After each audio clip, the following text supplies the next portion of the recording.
So we've got our drum beat, and now I'm going to move on to looking at some more melodic elements, how we can start putting some samples in to mimic other instruments like bass or leads, or in this case, we're going to look at some chords, some pad sounds. So what I've gone through like sample library, and I've just actually dragged out the vocals from our recording of Crazy. And I've just picked this little bit at the end where we've got some sort of ad libs.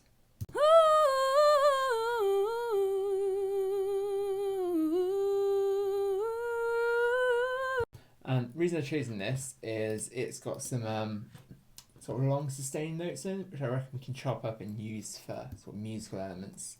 So first what I'm going to do, I'm going to make a pad sound, so like chords. I'm just going to find a note in this that sustains. So that one there sounds pretty good. I'm just going to chop that out. So it starts about here. I just want that long sustain there. I don't want any moving in this. So it starts dropping down. About there. Delete either side. Just give us a listen.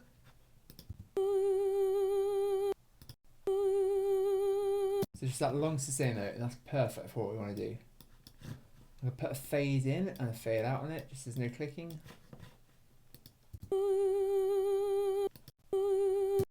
Next thing I need to do is find out what note that is. So I've got a piano instrument just leveled up here just to figure out the key of this piece. And that's important because when we put it on the sampler, we want it to be in tune with any other instruments like MIDI instruments or anything else that's on the track. Should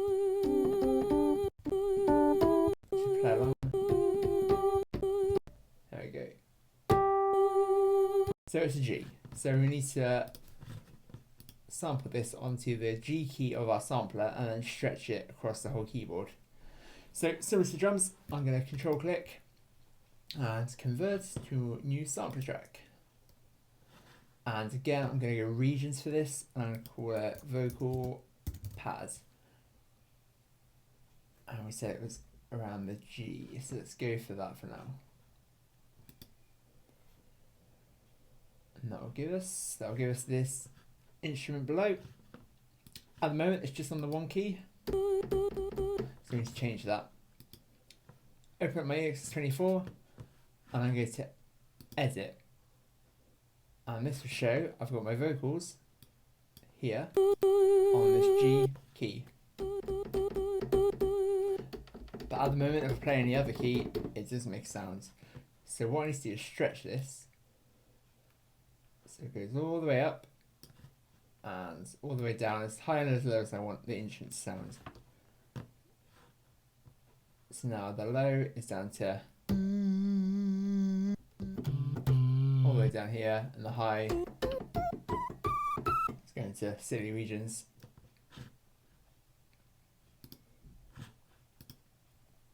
And now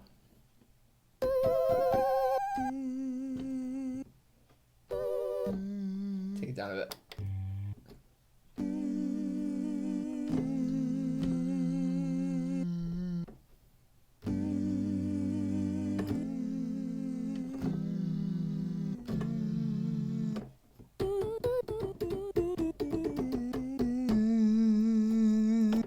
You play around with that. Another thing we do to get a sort of pad sounds is use a few more effects on this in the first place, so we can make it a bit more interesting before we start sampling it. So what I'm going to do this time, I'm using the same bit of sample, but I'm going to run it for a reverb. And I'm going to use quite an extreme reverb on this. Let's go for a chrome verb. I'll put it straight on the channel, which we don't normally do, but we want to use this as an effect. So we've got chrome verb on there, and what I'm going to do is pick a big old preset. Let's try some of these, well, these weird effects ones. I'm going to put the wet up high. That'll do. I'm taking the dry completely off. So in the chrome verb, I've got wet just on a high ratio, and I've got the dry off. I'm going to hit the attack off as well, and I don't want any pre-delay. I want it to come straight in. Commit it to last a bit longer.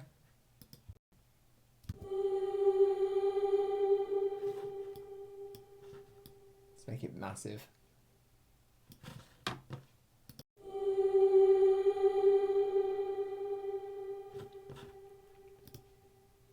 A nice tail on it. So, same process, but first of all, I need to bounce this track in place. So I'm going to right click it or control click, bounce and join, bounce in place. Vocal reverb. I'm going to make sure I've got effects plugins on, include the audio tail in the file because I want that long reverb end, and include audio tail in region.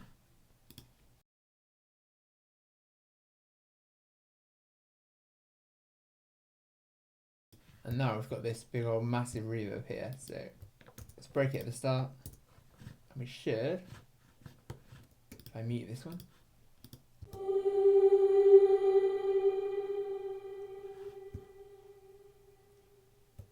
cool. So that's nice long kind of pad sounds. Put a fade in and fade out, and let's sample this. So right click, sample track, regions, that's what we want.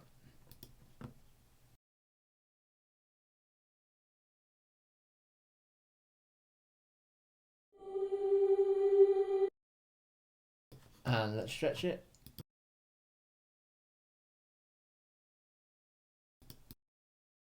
So we stretch it out. What I'm going to do, edit, and I'm going to go to my sample here. Just drag it down and up. And this way it's important you get the key right because you want it to be in tune. Save that one. That's more like it.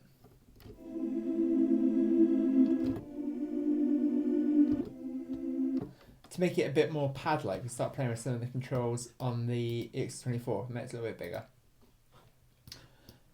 So we've got sort of similar options you get in most of the synthesizers in Logic. So I've got a filter here, so I can turn that on and maybe play with the cutoff. Roll off a bit of highs, a bit of resonance.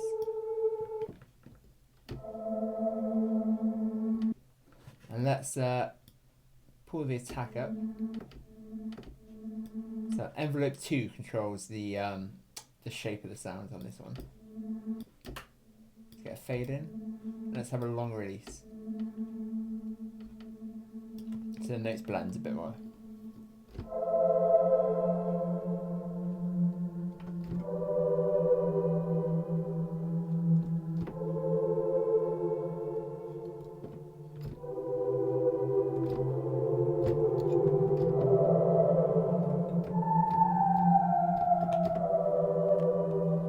Sound nice and pad-like.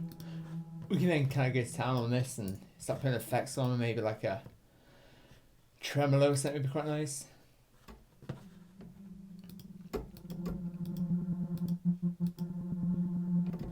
Slow it down.